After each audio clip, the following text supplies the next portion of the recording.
Washington, although it was clear that President Donald Trump inspired the insurrection at the Capitol on Wednesday, Democrats pinned some of the blame on Sen. Ted Cruz, too, accusing him of promoting sedition and lawlessness by promoting Trump's lies about election fraud. Cruz had been careful not to directly echo any of Trump's more fanciful and baseless claims about ballot manipulation and cheating. But he did emerge as one of the two most ardent Senate advocates for blocking Congress from affirming President-elect Joe Biden's Electoral College victory on Wednesday, demanding a 10-day delay. It is your self-serving attempt at sedition that has helped to inspire these terrorists and their attempted coup, alleged Beto O'Rourke, the El Paso Democrat who came close to ousting Cruz in 2018. Just before 3 a.m. Thursday in Washington, with the House debating a challenge to the Pennsylvania electors that Cruz himself supported in the Senate, ending up on the losing side of a 92-7 vote, Cruz issued a full-throated rejection of the mob violence.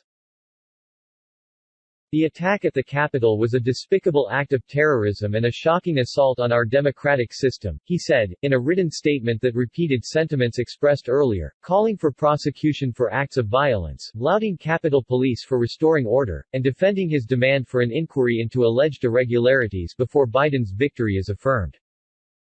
Now, we must come together and put this anger and division behind us, he said. Congress must fulfill our constitutional responsibility to complete the Electoral College certification process.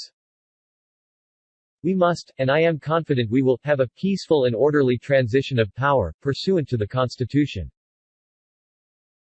By then, certification was almost at hand. O'Rourke's tweet came in response to Cruz condemning violence after the mob had overrun Congress, halting debates in the House and Senate triggered by his own objection to Biden's victory in Arizona.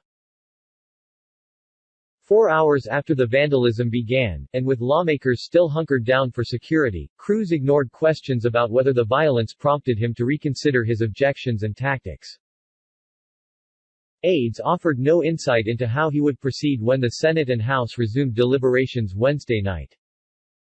As it turned out, Cruz lent his name to no further objections. Only his potential 2024 rival, Missouri Sen. Josh Hawley, provided a signature for another challenge, paving way for a 2-hour House debate on Pennsylvania's electors that ended as expected. Biden's victory was affirmed, 282-138. Cruz did push back against O'Rourke after Capitol Police evacuated lawmakers, even as pro-Trump rioters occupied Speaker Nancy Pelosi's office and camped outside on marble steps and balconies off-limits to the public. Stop stoking division. Stop spreading hatred. Stop using malicious rhetoric, such as false and reckless charges of "sedition." Stop showing contempt for the half of the country that disagrees with you, Cruz responded to his erstwhile rival. Violence is wrong. We can do better. We are one nation. #E pluribus unum. That particular choice of retort was noteworthy because on election night 2018, when Cruz eked out a second term with less than 51% against O'Rourke, he offered a message of humility and conciliation that Texans had not heard during his campaign or, really, during his first term. I am your senator as well. Matthew Eshba Soha, chair of the University of North Texas Political Science Department, likened Cruz's short-lived vow to tone down the partisanship to a kid who gets in trouble, but the punishment isn't as bad as you thought. It was a close call, he said. You're like, I'll never do this again. And then 2 weeks later you're doing the same thing.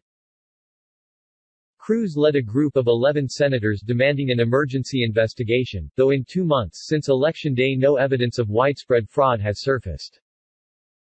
I am not arguing for setting aside the result of this election, he insisted after objecting to the Arizona electors, maintaining that procedurally, he had no other way to focus Congress's attention on the idea, which he said was aimed at bolstering public trust in the outcome. After rioters stormed the Capitol, he called for prosecutions. In no way would Sen. Cruz ever condone this, said spokeswoman Lauren Bianchi. Julian Castro, the former Obama housing secretary and San Antonio mayor, said Cruz has embarrassed Texas and the entire nation, and like Trump, he would watch democracy burn if he got to rule the ashes. He and his brother, Representative Joaquin Castro, D. San Antonio, called on Cruz to resign, as did many other Texas Democrats. Washington Post columnist Jennifer Rubin, a conservative and staunch Trump critic, suggested the Senate expel Cruz, along with Hawley, a likely 2024 rival. With 50 Ds you'd only need 16 Rs to expel Cruz. That shouldn't be hard, she tweeted, alluding to Cruz's reputation for having few friends after 8 years punctuated by grandstanding, defiance of GOP leadership and relentless partisanship. Cruz's crusade to help forestall final defeat for Trump was widely seen as a way to curry favor with the president and his base ahead of another run for president. Conservatives in Congress applauded when he stood up in the House chamber at the outset of Wednesday's joint session and declared his objection on the Arizona electors. Across the aisle, he has been a hated figure. And the extraordinary events inspired even more shrill attacks than usual. The Texas Democratic Party called on the Justice Department to investigate Cruz for inciting sedition and treason, and party spokesman Avi Rahman taunted that the riot had a silver lining. Ted Cruz's presidential ambitions are dead in the water. Ted Cruz led a charge of the Sedition Caucus, which ignited the people who stormed the U.S. Capitol and brought gunshots and violence, said Ed Espinoza, executive director at Progress Texas. Cruz's act of political theater has brought domestic terrorism to our nation's capital. A number of Texas Democrats blamed Cruz for inciting the lawlessness, along with Trump. "You fan the flames and then condemn the growing fire," tweeted State Representative Joe Moody, an El Paso Democrat who served as pro tempore of the Texas House. Aiming his comments at Cruz, he wrote, "You are an embarrassment to Texas and should be ashamed of yourself."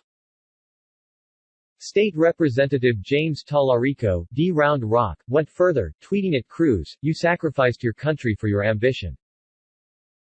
You're not a senator, you're a traitor." The Boot Texas Republicans PAC, formed to oppose Gov. Greg Abbott and Attorney General Ken Paxton, likewise blamed Cruz and called on him to resign. "Ted Cruz incited the riot we saw today," said spokesman Zach Mallitz. Cruz told the country that the election was stolen. Cruz undermined public faith in the election by suggesting that there is a conspiracy to overturn the will of the people. Staff writer Lauren Magai contributed to this report.